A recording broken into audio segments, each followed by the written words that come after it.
is my brother Brian. This is my big brother Andy. And together we are Martial Club!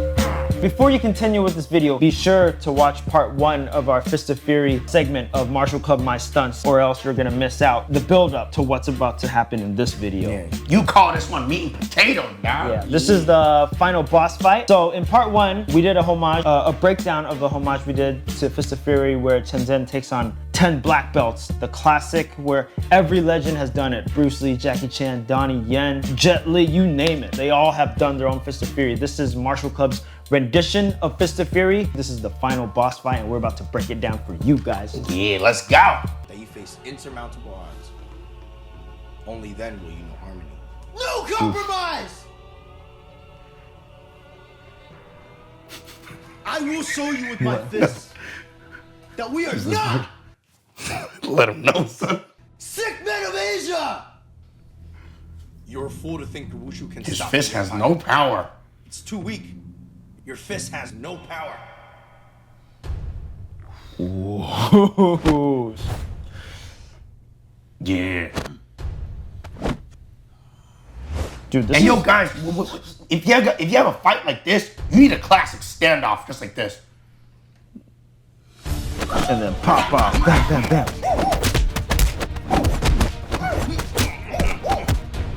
Oof. Yo, that aerial kick don't work anymore, bro. Yeah. Okay, guys. So every action film, there's always a scary ass villain, right? And so when we were kids, we watched Jet Li's rendition of Fist of Fury, and Billy Chow, who played the general, he was scary as hell from what I remembered. With him, he had like iron body. Like during his training scene, people were like breaking bricks on him. He was stabbing nails. Stabbing nails. During the final fight with like Jet Li, he would be taking kicks to the head. He wouldn't feel any pain. You couldn't penetrate his invincible armor technique. You couldn't find his weak spot. Yeah. So what we did in this film was we try to keep that element, but kind of build more upon it, you know? Giving him the iron vest, villainizing him, making him seem invincible. Yeah. And so that way, you're gonna have to root for our hero to fight harder. Yeah, and we popped straight off. And he did flying triple kick straight to the head, and I even turned my back to him to let him hit me. And that's how you know that this character's scary. Yeah. And a little story, like a little story bit that that side kick that I did on Gabe in the previous fight, it didn't work in this fight, which means this guy's a bigger threat than what was happening before. Oof, took it with the head.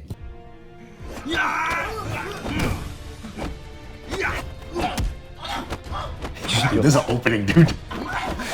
Yeah, we have popped off on this, son.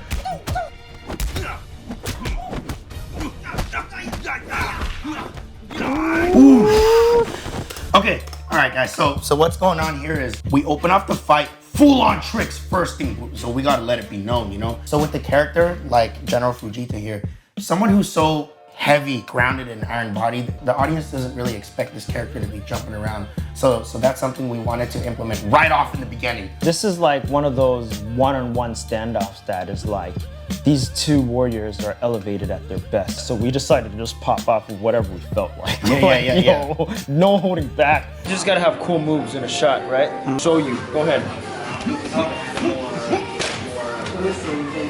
Just cuz.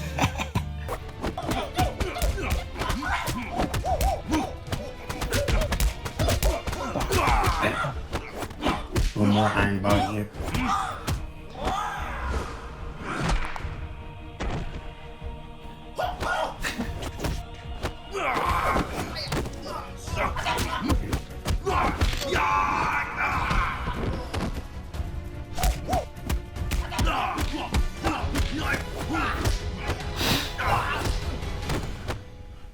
All right, guys, so what's going on here is during the fight, to show that the general is winning, we actually did what we said that we don't usually do, which is throwing banger after banger. But again, there's a time and place for everything. So in this case, we really wanted to showcase how strong the general is. There's a technique we do called montage shooting, where as opposed to going so chronological and having so much continuity, we just showcase this shot, throwing this big kick, this shot, throwing all this cool karate combo, and just moving on from there. In order to do that, you really have to build up to it. So as you watch it towards the end here, we allowed him to just pop 720 double, boom, B twist side kick, boom, karate combo, boom, side swipe, suicide, boom. And there was notice between these shots, there was no continuity in between. Sometimes there's room for that if it's the right time and place, but you definitely have to build up to it. And here's the turning point right here.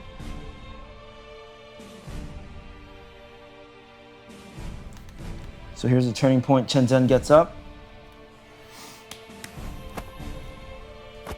He shakes it off. He goes from hard to soft. Oof. So this is when you see Chen Zhen's style really start to change. Yeah. And now he's weaving around the signboard. He's not fighting head on anymore. Boom. Going hard to soft is the perfect balance between order and chaos. Right. What happens here is, yes, during the standoff, Chen Zhen stands up. He goes from hard. When he holds his fist, and then he switches to soft, there's a clean switch between yang to yin or yin to yang. Chen Zhen's character is usually very hard-headed. He's pissed off all the time. He's always angry, always pissed off. And so he's always trying to take everything head on, especially when he's fighting the 10 black belts. It was kick after kick, attack, attack, attack, and you felt his rage. Once he faces an opponent like the general and learns that this is not working for him, it has to get to the point where that montage happens and the general pulls out the signboard in front of him. That's when he knows he has to let go. So he has to let go from all this hard energy to soft energy.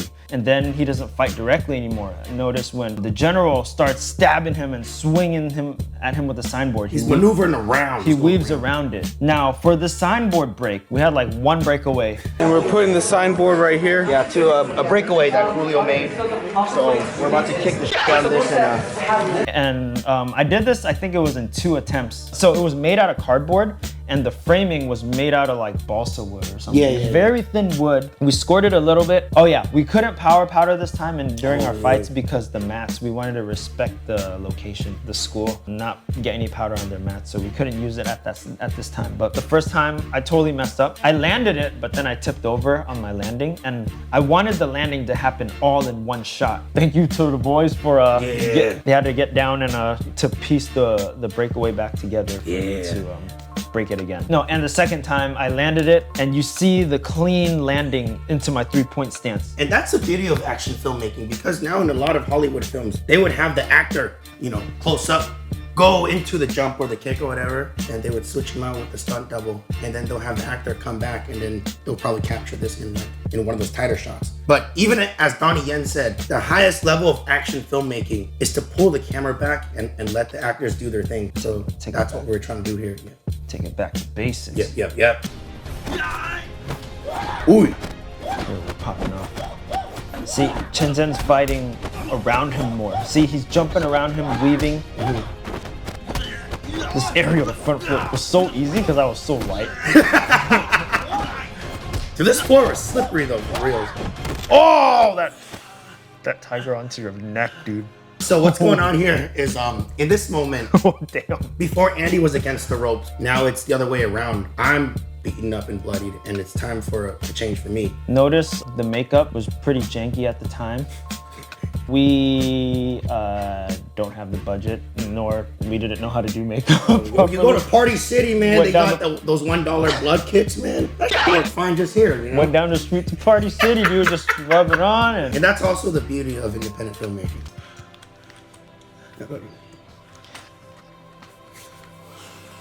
You need that close-up shot on Brian's eyes, his face, and he's looking at Andy light on his feet. Now he has to switch it up, and he has to be light on his feet.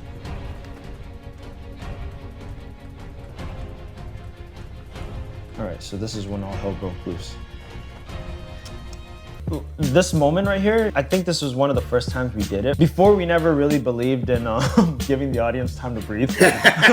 We were always so go, go, go, go, go. But here, like, because we were tense, the general was winning at one point, Chen Zhen was winning at one point, and now it's flipped, and then the audience is on the edge of their seats. There's the tension build up on like, what's he doing? And so this is where he switches it up on him. He adapts. That first roundhouse kick don't work, he goes for the second one. He fights in circles now. Going circles, see that? Suplex, going a circle.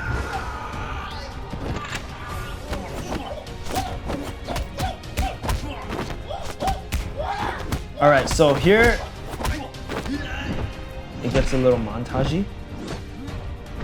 Brian fighting with the Tai Chi technique, like stepping behind, using his body, spajing to launch Andy back. This shot. Classic Chen Zhen neck chop.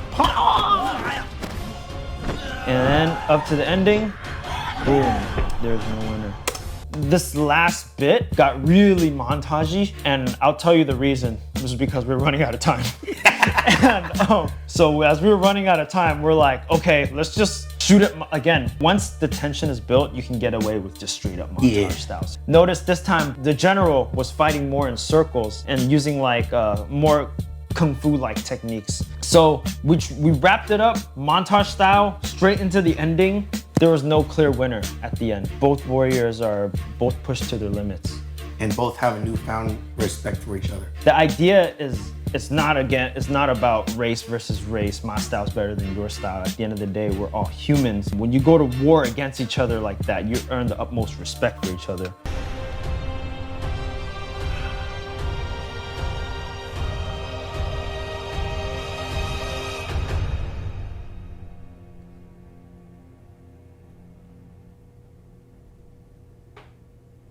Done. A true warrior is one who stands in the face of adversity and doesn't A surrender. true warrior stands in the face of adversity. I know that now, thanks to you.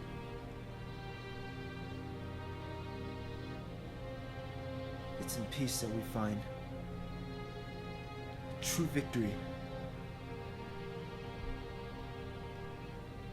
Sifu always tried to teach me that. Damn. Yo, Dima with the lines, yo. Man. Dima always hitting with the lines. These two just went to war with each other, man to man, and they're both did not surrender in the face of adversity. Therefore, these are both warriors that they found this new respect for each other. As Bruce Lee said, under the sky, under the heavens, we don't discriminate against styles or race. We're all human and we're all equal. This was the message that we were trying to portray here at the end, that both are warriors. All right, guys, hope you guys enjoyed our thoughts and our explanations on the behind the scenes of our rendition of Fist of Fury. This was a project that was really, really close to our hearts. Close to the head. We really put a lot into this one, a lot of literal like blood, sweat, and tears. Yeah, so I really hope you guys can really appreciate this, not only the film, the message of the film, but also like the work that goes into it. Telling you guys these stories, like it brings us joy, and we hope you guys learn a lot from it. Be sure to stay tuned because we got more content coming your way, and be sure to stay tuned for bigger projects coming your way. We really missed you guys, and If you liked the video, be sure to like, share, subscribe, hit that notification bell because we got more of these coming at you. And yes, sir, let's call it a day. Martial Club out.